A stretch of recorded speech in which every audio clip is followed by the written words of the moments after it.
Hello friends, welcome back to the my channel. और आज मैं आप लोगों के लिए स्ट्रेंजर थिंग्स सीजन 2 की एक्सप्लेनेशन लेकर आया हूं, जिसमें हम एपिसोड 4, 5 और 6 की कहानी को जानेंगे। वहीं अगर आपने अभी तक इसके पिछले पार्ट की एक्सप्लेनेशन नहीं देखी है तो उसके प्लेलिस्ट का लिंक आपको डिस्क्रिप्शन में मिल जाएगा, आप वहां से उसे जरूर देखें, वरना ये वीडियो आपके समझ में नहीं आएगी। वहीं स्ट्रेंजर थिंग्स सीजन 5 के 4 एपिसोड नेटफ्लिक्स पे ड्रॉप हो चुके हैं, जिसे देखने के बाद लिटरली आई एम शॉक्ड। खास करके एपिसोड 4 के आखिरी 10 मिनट्स एकदम माइंड ब्लोइंग थे। तो चलिए ज्यादा समय ना गुजारते हुए शुरू करते हैं आज की वीडियो को। अब जैसा कि हमने पिछली वीडियो में देखा, विल अपसाइड डाउन में फंसा था और वहां पर उस क्रीचर ने उसे पोजेस कर लिया। अब यहाँ से एपिसोड 4 की कहानी शुरू होती है, जहाँ पे हम विल को एकदम पोजेस हालत में देखते हैं। उसी दौरान विल, डस्टिन और माइक भी वहाँ पे पहुंच जाते हैं। यहाँ पे सभी लोग मिल करके विल को जगाने की कोशिश करते हैं, पर वो होश में नहीं आ रहा था। उसी दौरान जॉयस भी तुरंत स्कूल में पहुंच जाती है और विल को आकर के जगाने की कोशिश करती है, और तभी अचानक विल होश में आ जाता है, जिसके बाद जॉयस उसे लेकर के अपने घर निकल जाती है। और यहाँ पे माइक, डस्टिन और लूकस ये सब कुछ देख करके काफी परेशान होते हैं, क्योंकि यहाँ पे इन लोगों को यही लग रहा था कि विल अब एकदम ठीक है। वहीं दूसरी तरफ मैक्स ये सब कुछ देख करके काफी परेशान थी। वहीं दूसरी तरफ जॉयस विल को घर पे लाने के बाद उससे सब कुछ पूछती है, क्योंकि अब उसे सारी असलियत पता थी। अब ये जानने के बाद विल जॉयस को बताता है कि वो क्रीचर अक्सर उसके विजन में आता है, लेकिन यहाँ पे विल कहता है कि वो केवल विजन नहीं है बल्कि असली में हो रहा है, क्योंकि वो उस क्रीचर के होने को महसूस करता है और उसे ऐसा लगता है कि वो क्रीचर उसके अंदर ही मौजूद है। यहाँ पे विल ये सब कुछ बताते हुए अपनी माँ के सामने रोने लगता है। ये देख करके जॉयस उसे समझाती है, जिसके बाद ये सीन यहीं पे कट होकर के हॉपर की तरफ मुड़ जाती है, जो कि अपने घर में होता है। यहाँ पे हॉपर 11 को रात के वक्त घर के अंदर आते हुए देख लेता है और उसके वापस आने के बाद हॉपर उसके ऊपर चिल्लाने लगता है, क्योंकि उसके बाहर जाते ही उसे एक औरत ने देख लिया था, जिसकी वजह से वो खतरे में पड़ सकती है। और इसी बात को लेकर के इन दोनों में बहस हो जाती है। यहाँ पे एल बुरी तरीके से गुस्से में अपना पावर यूज करती है, जिसकी वजह से वहाँ के दरवाजे और खिड़कियां टूट जाते हैं। और ये देख करके हॉपर एकदम शांत हो जाता है, जो देख करके एल अब बुरी तरीके से रोने लगती है। यहाँ पे पिछले दिन हुई घटना की वजह से विल की तबीयत खराब लग रही थी, इसीलिए जॉयस थर्मामीटर के जरिए उसके बॉडी टेम्परेचर को चेक करती है, जिसपे जॉयस देखती है कि उसके शरीर का टेम्परेचर काफी ज्यादा ठंडा होता है। अब ये देख करके जॉयस को थोड़ा अजीब लगता है, पर वो इस बात को नजरअंदाज कर देती है। वहीं अगले ही सीन में हम माइक, डस्टिन और लूकस को देखते हैं, जो कि मैक्स के साथ मिलकर के उस छोटे क्रीचर को ढूंढ रहे थे। लेकिन इतना होने के बाद भी डस्टिन ये बात छुपा लेता है कि वो क्रीचर उसी के पास है। वहीं अगले ही सीन में हम विल को देखते हैं, जो कि अब नहाने के लिए बाथरूम में जाता है। लेकिन यहाँ पे जैसे ही विल पानी को टच करता है, वो तुरंत ही डर के बाहर आ जाता है और वो तुरंत ही जॉयस को बोलता है कि पानी बहुत ज्यादा गर्म है। लेकिन जब जॉयस उस पानी को टच करती है तो वो काफी ज्यादा नॉर्मल था। यहाँ पे जॉयस विल को इसी पानी से नहाने को बोलती है, पर यहाँ पे विल अजीब कारण से ये बोलता है कि उसे ठंडा पानी ही पसंद है। और ये बात सुन करके जॉयस एकदम हैरान रह जाती है, क्योंकि अब हमें पता चलता है कि ये विल नहीं बोल रहा था, बल्कि उसके अंदर बैठा क्रीचर बोल रहा था। और ये देखने के बाद अब हमें समझ में आता है कि पिछले एपिसोड के लास्ट में उस क्रीचर ने सचमुच में विल को पोजेस कर लिया था। जिसके बाद सीन कट होकर के हॉपर की तरफ मुड़ जाती है। यहाँ पे हॉपर अपने घर के टूटे फूटे सामान को सही करता है और एल से माफी मांगने के बाद वो अपने ऑफिस के लिए निकल जाता है। अब जैसे ही हॉपर अपनी कार में बैठ करके निकलने ही वाला था, तभी वायरलेस फोन के जरिए उसे खबर मिलती है कि जॉयस बायर्स ने कई बार उसे फोन किया है। ये सुनते ही तुरंत हॉपर जॉयस के घर के लिए निकल पड़ता है, जिसके तुरंत बाद सीन कट होकर के नैन्सी और जोनाथन की तरफ मुड़ जाती है। यहाँ पे नैन्सी और जोनाथन बारबरा की माँ से मिलने के लिए अकेले में आते हैं। यहाँ पर ये लोग उसकी माँ के आने का इंतजार कर ही रहे थे कि तभी अचानक उन्हें अपने आसपास कुछ लोगों को देख करके उनके ऊपर शक हो जाता है, जिस वजह से ये लोग समझ जाते हैं कि हॉकिंस लैब के लोग यहाँ पे पहुंच चुके हैं। और अब डर की वजह से वो लोग वहाँ से निकलने की कोशिश करते हैं। लेकिन जब वो लोग कार को स्टार्ट करने की कोशिश करते हैं, तब वो कार स्टार्ट नहीं होती है। तभी अचानक वही अनजान लोग वहाँ पे आकर के उन दोनों को गिरफ्तार कर लेते हैं। जिसके बाद सीन कट होती है और अगले ही सीन में हम जॉयस को देखते हैं और यहाँ पे हॉपर उससे मिलने के लिए पहुंचता है। अब वहाँ पहुंचने पर हॉपर तुरंत ही विल से मिलता है, जो कि डरा सहमा हुआ अपने कमरे में बैठा था। यहाँ पे हॉपर विल से उस क्रीचर के बारे में काफी सवाल करता है, जो सुन करके अब विल उसे बताता है कि वो क्रीचर उसके अंदर मौजूद है और वो हर वक्त उस क्रीचर को महसूस करता है। वहीं दूसरी तरफ विल का कहना होता है कि उस क्रीचर की यादें उसके साथ ही जुड़ी हुई हैं और वो एक साथ उसकी यादें और अपनी यादों के साथ ही उसे महसूस करता है। अब ये सुन करके हॉपर विल से सवाल करता है कि वो क्रीचर चाहता क्या है, जिस पे विल को समझ में नहीं आता है कि आखिर हॉपर को कैसे समझाए। अब ये लोग आपस में बात कर ही रहे थे कि तभी जॉयस की नजर विल की पेंटिंग पे पड़ती है, जो देख करके अब जॉयस विल से कहती है कि वो ड्रॉ करके उन सभी को समझा सकता है, जिसके तुरंत बाद अब विल तुरंत ही ढेर सारी ड्राइंग बनाना शुरू कर देता है। वहीं अगले ही सीन में हम माइक, डस्टिन और लूकस को देखते हैं जो कि उस क्रीचर को ढूंढते हुए आपस में ही बातें कर रहे थे।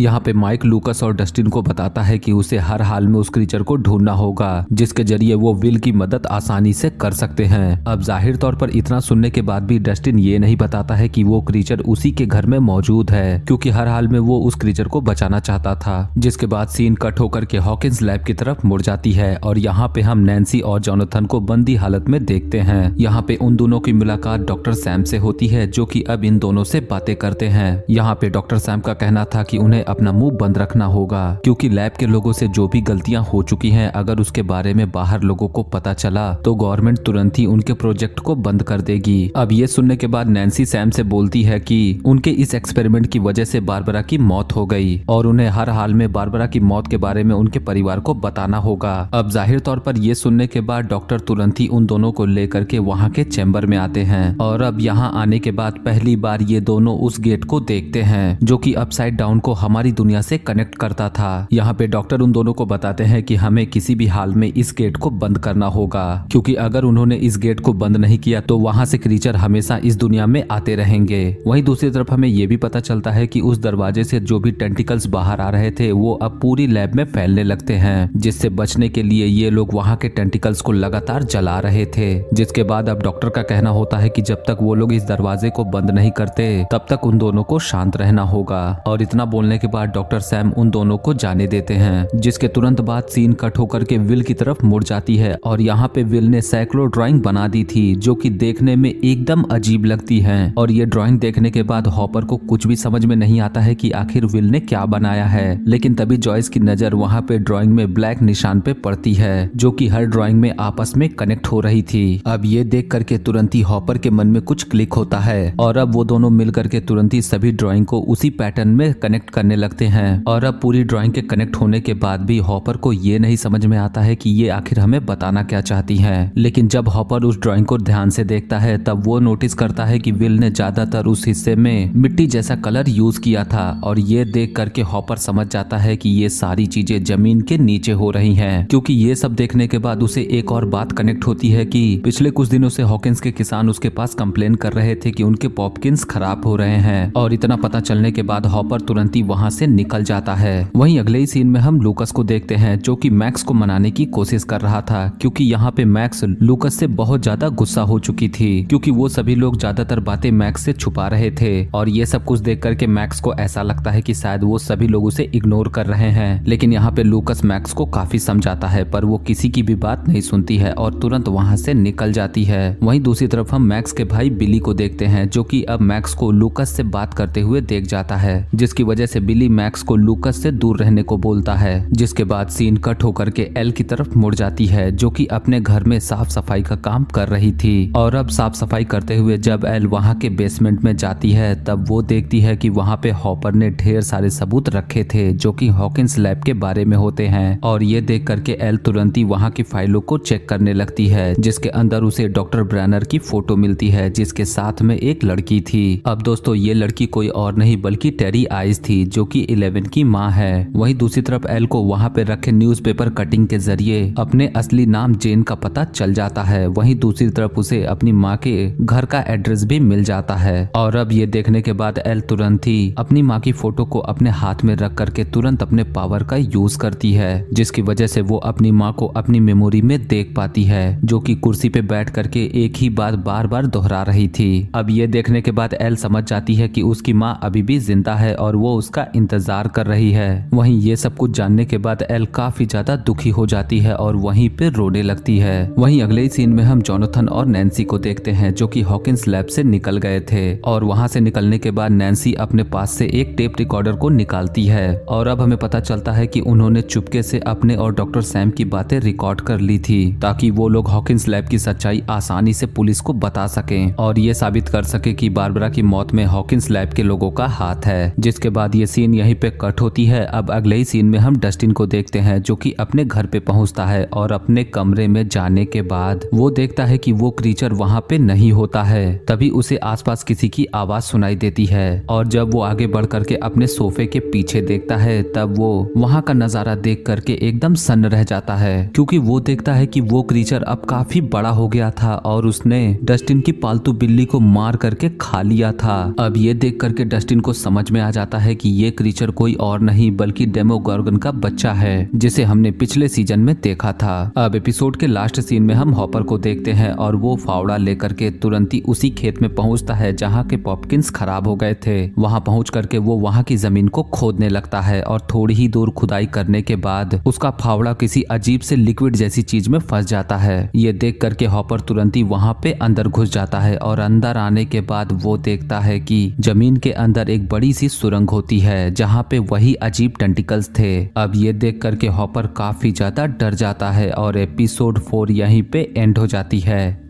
अब एपिसोड 5 की शुरुआत में हम जॉयस और विल को देखते हैं जो कि अपने घर पे थे। तभी यहाँ पे माइक विल से मिलने के लिए उसके घर पे पहुंच जाता है। यहाँ पे माइक विल से मिलने के लिए बोलता है पर जॉयस उसे रोक लेती है, ये बताते हुए कि उसकी तबीयत खराब है। ये सुन करके माइक तुरंत ही जॉयस को बोलता है कि मुझे पता है उस क्रीचर ने विल के ऊपर हमला किया है। अब ये सुनने के बाद जॉयस तुरंत ही माइक को अंदर बुलाती है। अंदर आने के बाद तुरंत ही माइक विल से बातें करता है और यहाँ पे विल माइक को बताता है कि वो क्रीचर उसी के अंदर मौजूद है और वो हर वक्त उसके ऊपर नजर बनाए हुए है। ये सुन करके माइक तुरंत ही विल को बताता है कि उसे किसी भी हालत में उस क्रीचर से हार नहीं मानना है बल्कि उसका सामना करना है और वो बहुत ही जल्द इस मुसीबत से बाहर आ जाएंगे। वहीं दूसरी तरफ हम हॉपर को देखते हैं जो कि अब जमीन के अंदर आने के बाद उस टेंटिकल वाली जगह में फंस गया था। अंदर आने के बाद हॉपर वहाँ की सभी चीजों को देखने की कोशिश करता है और तभी हम देखते हैं कि वहाँ का दरवाजा जहाँ से हॉपर अंदर आया था वो जगह टेंटिकल्स बंद कर देते हैं, जिसके बाद सीन कट होकर के नैन्सी और जोनाथन की तरफ मुड़ जाती है जो कि अब हॉकिंस लैब के खिलाफ सबूत जुटाने के बाद वहां से निकल करके तुरंत ही एक होटल में आते हैं और आज की रात ये लोग इसी होटल में गुजारते हैं क्योंकि उन्हें डर होता है कि हॉकिंस लैब को जब इसका पता चलेगा तो वो उन्हें घर से किडनैप कर सकते हैं। जिसके बाद सीन कट होकर के अगले दिन सुबह की तरफ मुड़ जाती है और यहाँ पे हम विल को देखते हैं जो कि अपने नींद से एक झटके में उठता है। यहाँ पे माइक अभी भी विल के घर पे ही होता है और अब विल उठने के बाद तुरंत ही जॉयस को बताता है कि हॉपर खतरे में है और उन्हें जल्द से जल्द हॉपर को बचाना होगा, नहीं तो वो मारे जाएंगे। अब ये सुनकर के जॉयस काफी ज्यादा घबरा जाती है। वहीं अभी तक हमें ये समझ में नहीं आता है कि आखिर विल को हॉपर के गायब होने के बारे में और उसके खतरे में होने के बारे में कैसे पता चला। इन सभी सवालों के जवाब आपको आगे आने वाले एपिसोड में मिल जाएंगे। वहीं अगले सीन में हम हॉपर को देखते हैं जो कि अब उसी जगह पर काफी बुरी हालत में फंसे हुए थे। अब जैसा कि अंदर आने के बाद वो दरवाजा बंद हो गया था इसीलिए हॉपर वहां से नहीं निकल पाता है और वहीं पे बेहोश हो जाता है। जिसके बाद अगले ही सीन में हम डस्टिन को देखते हैं जो कि अब ये पता चलने के बाद कि उसके घर में रह रहा जीव डेमोगोर्गन का बच्चा है, वो तुरंत ही उसे पकड़ने की तैयारी करता है क्योंकि अब वो काफी बड़ा हो चुका था। वहीं दूसरी तरफ डस्टिन अपनी माँ से ये बात छुपा लेता है कि उस क्रीचर ने मेरी बिल्ली को खा लिया और अब डस्टिन उस क्रीचर को पकड़ने के लिए जाल बिछा देता है और जैसे ही वो क्रीचर मीट के टुकड़े को खाते हुए पास ही के बेसमेंट में आता है, मौका पाते ही डस्टिन तुरंत ही उस बेसमेंट के दरवाजे को बंद कर देता है और उस दरवाजे को लॉक करके वो तुरंत वहां से निकल जाता है। वहीं अगले सीन में हम एल को देखते हैं जिसे अपनी माँ के घर का पता चल गया था, इसीलिए वो उससे मिलने का तय करती है और हॉपर को बिना बताए वो चुपके से घर से बाहर निकल जाती है। बाहर आने के बाद एल तुरंत ही एक ट्रक ड्राइवर से हेल्प मांगती है। वो ट्रक ड्राइवर तुरंत ही एल के बताए एड्रेस पर उसे ड्रॉप कर देता है। वहाँ पहुँच करके एल की मुलाकात टेरी की बहन से होती है जो कि अब उसे देख करके एकदम हैरान थी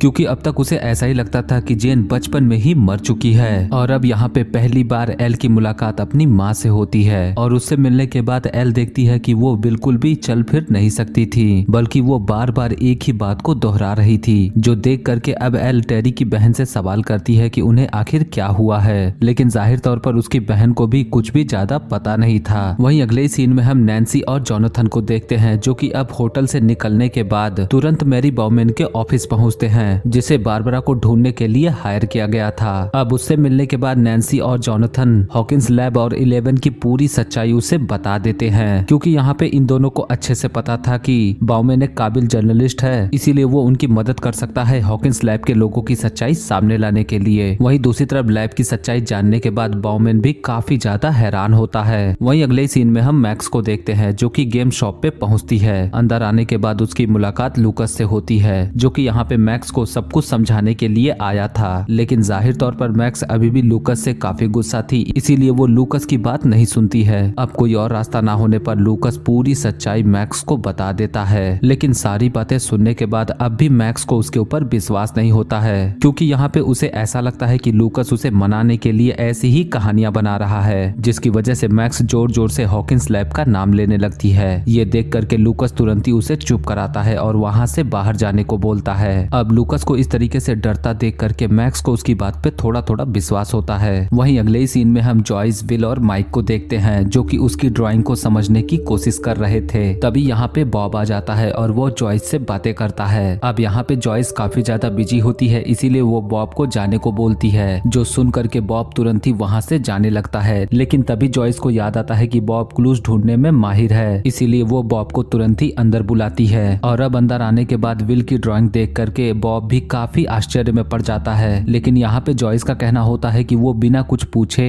इन सभी ड्राइंग का मतलब बताए कि आखिर ये ड्राइंग बताना क्या चाहती है। लेकिन जाहिर तौर पर ये सब कुछ देख करके बॉब को काफी अजीब लगता है, इसीलिए वो जॉयस से बातें करता है। यहाँ पे जॉयस का कहना होता है कि उसके पास अभी वक्त नहीं है सब कुछ बताने के लिए, और उन्हें किसी भी तरीके से इस पहेली को सुलझाना है। अब ये सुनने के बाद बॉब जॉयस की मदद करने को तैयार हो जाता है, और जब वो उन ड्राइंग को ध्यान से देखता है तब उसे समझ में आता है कि ये कुछ और नहीं बल्कि पूरे हॉकिंस का मैप था। और यहाँ पे विल ने अपनी ड्राइंग में जो ब्लैक कलर की लाइन बनाई थी वो कुछ और नहीं बल्कि उसी अपसाइड डाउन के टेंटिकल्स थे, जो कि जमीन के नीचे से तेजी से फैल रहे थे। और यही कारण था कि हॉकिंस में किसानों के पॉपकिंस वाले खेत भी खराब हो रहे थे। वहीं अब ये सब कुछ पता होने के बाद जॉयस तुरंत ही विल से पूछती है कि हॉपर आखिर इस वक्त कहाँ पे है, जिसपे विल अपने ड्राइंग में एक लोकेशन को मार्क करता है, जो देखने के बाद अब बॉब बताता है कि ये जगह उसे मालूम है। और इतना पता चलने के बाद ये लोग तुरंत ही हॉपर को बचाने के लिए निकल पड़ते हैं। वहीं अगले ही सीन में हम डस्टिन को देखते हैं, जो कि घर वालों से छुप करके अपनी बिल्ली का अंतिम संस्कार करता है। वहीं वो वॉकी टॉकी के जरिए लूकस से बात करने की भी कोशिश कर रहा था, क्योंकि उसे जल्द से जल्द उस बेबी डेमोगॉर्गन को पकड़ना था। वहीं अगले ही सीन में हम लूकस के घर में उसकी बहन को देखते हैं, जिसका नाम एरिका था, और वो वॉकी टॉकी पे लगातार डस्टिन की आवाज सुन करके इरिटेट हो जाती है और वो वॉकी टॉकी का पावर ऑफ कर देती है। वहीं दूसरी तरफ हम एल को देखते हैं, जो कि अपनी माँ के साथ होती है, और अब एल टेरी की बहन से पूछती है कि वो एक ही बात को लगातार क्यों बोलती है, लेकिन जाहिर तौर पर उसे भी इसके बारे में पता नहीं था। यहाँ पे एल को पता चलता है कि उसकी माँ कई सालों से उसका इंतजार कर रही थी, और उसके वापस आने के इंतजार में टेरी ने अपनी बेटी के लिए उसका कमरा सजा के रखा है, जिसके तुरंत बाद टेरी की बहन एल को लेकर के उसी कमरे में आती है। यहाँ पे टेरी की बहन का कहना था कि वो जितने दिन चाहे यहाँ पे रह सकती है, लेकिन जाहिर तौर पर एल यहाँ पे रुक नहीं सकती थी, क्योंकि उसे हर हाल में अपनी माँ की इस कंडीशन का पता लगाना था, इसीलिए वो तुरंत ही अपनी माँ से आकर के मिलती है। और अब बातचीत के दौरान टेरी टीवी के जरिए उसे कम्युनिकेट करने की कोशिश करती है, जो देखने के बाद अब एल समझ जाती है कि उसकी माँ उसे कुछ दिखाने की कोशिश कर रही थी, जिसका पता चलने पर एल तुरंत ही अपने टेलीकिनेसिस की पावर यूज करके अपनी माँ के विजन में जाती है, जहाँ पे वो अपने आप को हॉकिंस लैब में पाती है, और वो देखती है कि डॉक्टर ब्रैनर टेरी के साथ में होते हैं। यहाँ पे टेरी अचानक से अपने हाथों में गन लेकर के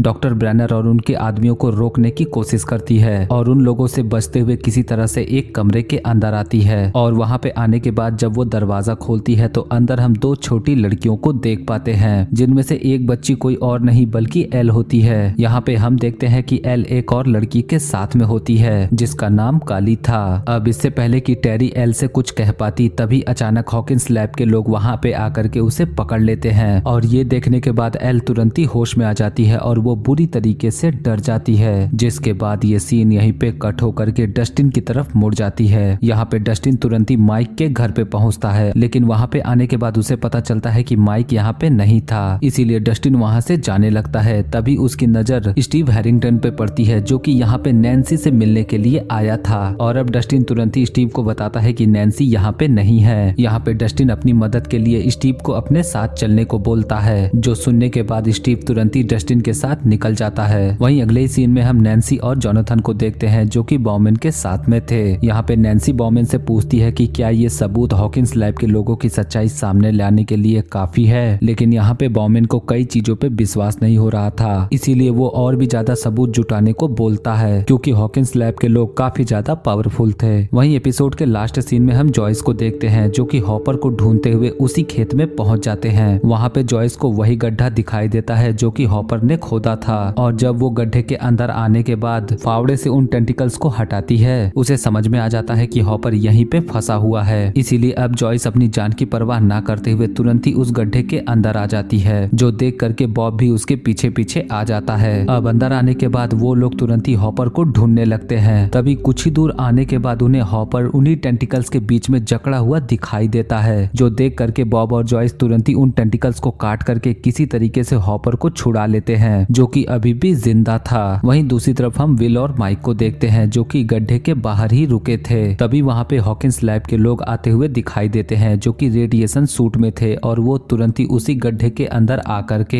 हॉपर, जॉयस और बॉब को बाहर निकाल लेते हैं और तुरंत ही उन टेंटिकल्स को आग लगा करके जलाने लगते हैं। और ऐसा होते ही अचानक से विल के शरीर में तेज दर्द महसूस होता है और वो वहीं पे तड़पने लगता है, और इसी के साथ एपिसोड 5 यहीं पे एंड हो जाती है।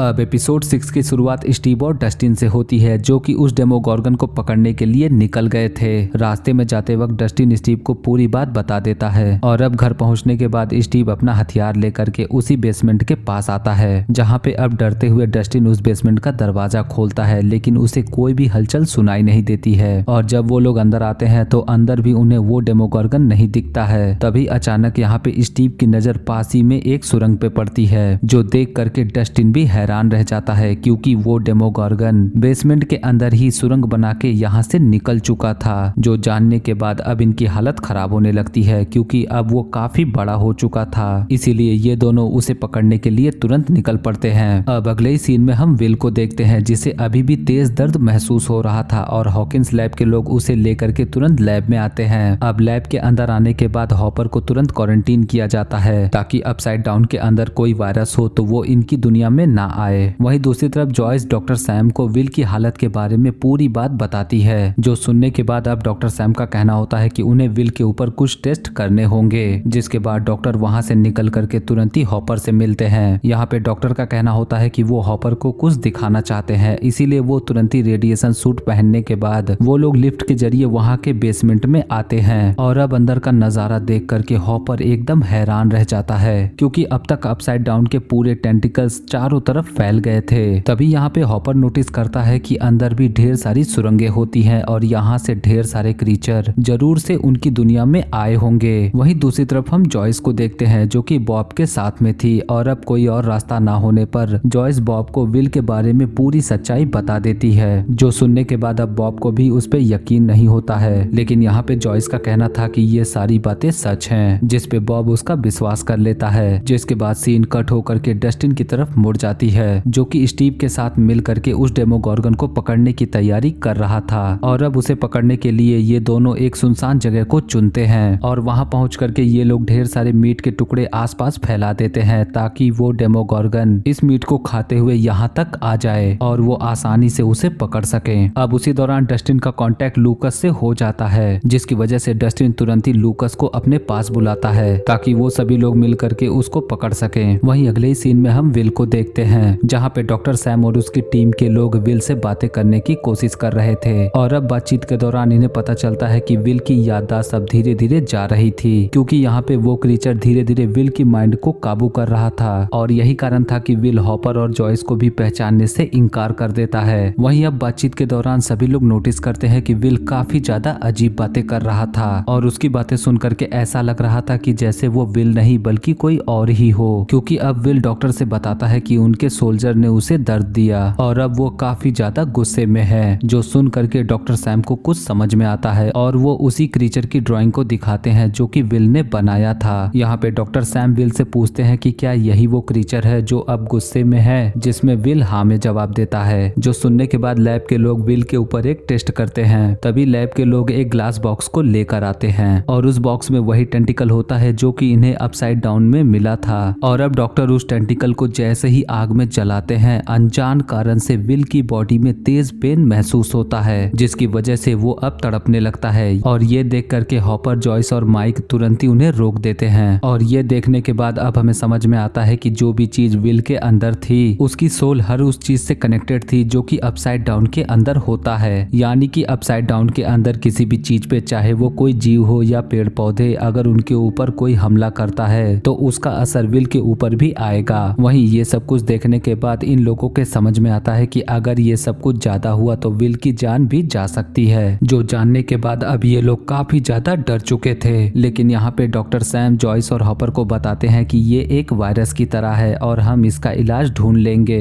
वहीं अगले सीन में हम हॉपर को देखते हैं जो कि वहां से निकल करके तुरंत ही अपने कार में आता है। और वहां पे आने के बाद वो तुरंत ही अपने घर पे कॉल लगाता है और एल से बातें करने की कोशिश करता है। अब यहाँ पे हॉपर को ये पता नहीं था कि एल यहाँ से जा चुकी है, इसीलिए हॉपर तुरंत ही एल से माफी मांगता है और कॉल कट कर देता है। वहीं दूसरी तरफ डॉक्टर सैम और उनकी टीम के लोग विल की एमआरआई रिपोर्ट को देखते हैं जो कि अब काफी ज्यादा बदल चुकी थी। इस रिपोर्ट के जरिए उन्हें साफ पता चलता है कि कोई चीज माइक के ब्रेन पे धीरे धीरे हावी हो रही थी, जो देखने के बाद अब डॉक्टर सैम काफी ज्यादा परेशान होते हैं और तुरंत ही अपने चेंबर में आ जाते हैं। वहीं दूसरी तरफ जॉयस, बॉब और माइक विल के साथ में थे। यहाँ पे जॉयस विल को लेकर के काफी ज्यादा परेशान होती है क्योंकि उसे जल्द से जल्द विल की जान बचानी थी, जिसकी वजह से जॉयस अब बुरी तरीके से गुस्से में तुरंत डॉक्टर सैम के चेंबर के पास आती है। लेकिन यहाँ पे लैब के सोल्जर उसे अंदर जाने नहीं देते हैं। वहीं दूसरी तरफ हम विल को देखते हैं जो कि एक बार फिर से पिछले दिन हुए अटैक के विजन को देखता है, लेकिन तभी माइक उसे आवाज लगाता है जिसकी वजह से उसका विजन टूट जाता है। वहीं अगले ही सीन में हम जॉनथन और नैन्सी को देखते हैं जो कि अब बॉब के घर से निकल करके तुरंत अपने घर पे आ जाते हैं। और अब जैसे ही जॉनथन अपने घर के अंदर आता है, वहाँ की हालत देख करके वो एकदम हैरान रह जाता है। वहीं अंदर आने के बाद जॉनथन देखता है कि यहाँ पे जॉयस और विल नहीं थे, और ये देख करके नैन्सी और जॉनथन तुरंत ही विल को ढूंढने के लिए निकल पड़ते हैं। वहीं अगले सीन में हम डस्टिन और स्टीव को देखते हैं जो कि अब शाम होने का इंतजार कर रहे थे ताकि वो रात के वक्त उस डेमोगॉर्गन को आसानी से पकड़ सके। वहीं दूसरी तरफ हम लूकस को देखते हैं जो कि डस्टिन के पास जाने से पहले मैक्स के घर पे पहुंचता है, और मैक्स से मिलने के बाद लूकस उसे बताता है कि अगर उसे उसकी बातों पे यकीन नहीं है तो वो उसके साथ चले।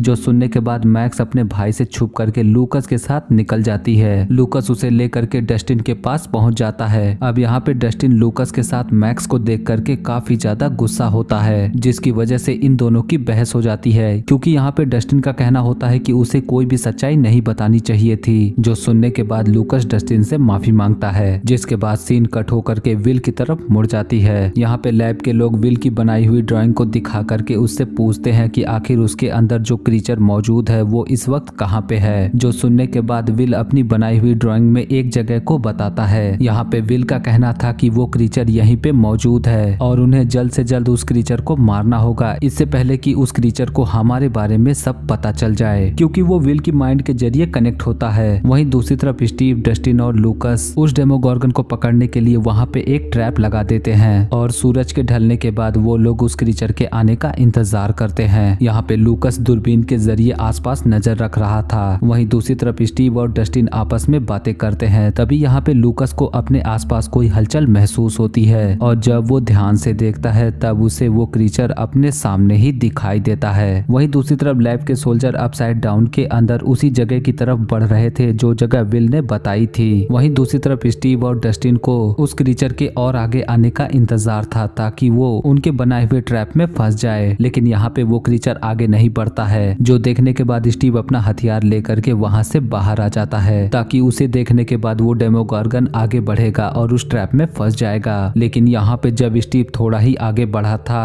तभी लूकस की नजर एक और डेमोगॉर्गन पे पड़ती है, और थोड़ी ही देर बाद उन्हें पता चलता है कि यहाँ एक से ज्यादा डेमोगॉर्गन आ गए थे। जो देख करके अब डस्टिन बुरी तरीके से डर जाता है और वो तुरंत ही स्टीव को आवाज लगाता है, लेकिन यहाँ पे स्टीव किसी की भी बात सुनने को तैयार नहीं था। वहीं अब डेमोगॉर्गन का एक पूरा झुंड स्टीव के ऊपर हमला कर देता है। यहाँ पे स्टीव किसी तरीके से इनके हमले से बचते हुए वापस से डस्टिन के पास आ जाता है, जिसकी वजह से स्टीव की जान बच जाती है। लेकिन इसकी वजह से डेमोगॉर्गन को उनकी लोकेशन का पता चल जाता है और अब सारे डेमोगॉर्गन उनके ऊपर हमला करने लगते हैं। यहाँ पर ये सभी लोग किसी तरीके से इनका सामना कर ही रहे थे और तभी अचानक इन्हें एक अजीब सी आवाज सुनाई देती है और इस आवाज को सुनने के बाद अनजान कारण से सारे डेमोगोर्गन उस आवाज के पीछे निकल जाते हैं और ये देखने के बाद स्टीव, डस्टिन और लूकस को कुछ भी समझ में नहीं आता है। वहीं अगले ही सीन में हम लैब के सोल्जर्स को देखते हैं जो कि उसी लोकेशन की तरफ बढ़ रहे थे। वहीं दूसरी तरफ हम विल को देखते हैं जो कि अब जॉयस और माइक से माफी मांगते हुए ये बताता है कि उन्होंने उस क्रीचर को तकलीफ दी, इसीलिए उस क्रीचर ने जानबूझ करके विल से ये काम करवाया। जो सुन करके अब माइक को सब समझ में आ जाता है और वो तुरंत ही लैब के लोगों को बताने के लिए बढ़ता है, लेकिन वहाँ के सोल्जर उसे अंदर जाने नहीं देते हैं क्योंकि अब हमें पता चलता है कि उस क्रीचर ने विल का इस्तेमाल करके इन सभी लोगों को अपने पास बुलाया ताकि वो आसानी से उन्हें मार सके, क्योंकि अब देखते ही देखते लैब के सोल्जर्स के ऊपर डेमोगोर्गन का हमला हो जाता है और एक एक करके वो सारे लोग मारे जाते हैं। अब एपिसोड के लास्ट सीन में हम हॉपर और डॉक्टर सैम को देखते हैं जो कि उसी बेसमेंट में होते हैं। तभी वो नोटिस करते हैं कि अपसाइड डाउन के दरवाजे से वही डेमोगोर्गन अब इनकी दुनिया में आ जाते हैं और इसी के साथ एपिसोड 6 यहीं पे एंड हो जाती है। तो दोस्तों ये थी स्ट्रेंजर थिंग के सीजन 2 की 4, 5 और 6 की कहानी और इसे देखने के बाद हम कई चीजों को समझ पाए हैं, जैसे कि विल के अपसाइड डाउन से वापस आने के बाद अभी भी वो अपसाइड डाउन के हर एंटिटी के साथ कनेक्टेड है और यही कारण था कि वो क्रीचर विल को आसानी से पोजेस करता है। वहीं वो क्रीचर विल से चाहता क्या है इसके बारे में हमें अभी तक नहीं पता चला है, लेकिन यहाँ पे हमें एक बात तो क्लियर हो गई है कि जो भी क्रीचर या एंटिटी विल के माइंड में मौजूद है वो अपसाइड डाउन के हर लिविंग बीइंग के साथ कनेक्टेड है, क्योंकि जैसा कि आपने देखा होगा जब भी लैब के लोग अपसाइड डाउन के किसी भी टेंटिकल्स को जलाने की कोशिश करते हैं तब विल को तेज दर्द महसूस होता है। वहीं इस बात का पता हमें तब भी चलता है जब विल उस क्रीचर से पोजेस हो जाता है, तब अक्सर वो जॉयस को बताता है कि वो उस क्रीचर को हमेशा महसूस कर सकता है। वहीं दूसरी तरफ सबसे बड़ा सवाल कि आखिर उस क्रीचर का मकसद क्या है, इसके बारे में आपको इसकी अगली वीडियो में पता चलेगा जो कि सीजन 2 की लास्ट वीडियो है। तो दोस्तों ये थी मेरी आज की एक्सप्लेनेशन। मैं उम्मीद करता हूँ कि आपको ये वीडियो काफी पसंद आया होगा। वीडियो अच्छी लगी हो तो वीडियो को लाइक जरूर करें। वहीं आपको स्ट्रेंजर थिंग का कौन सा सीजन सबसे ज्यादा पसंद आया इसके बारे में आप कमेंट करके जरूर बताएं। मिलूंगा आपसे अगली वीडियो में और आज की वीडियो में बस इतना ही।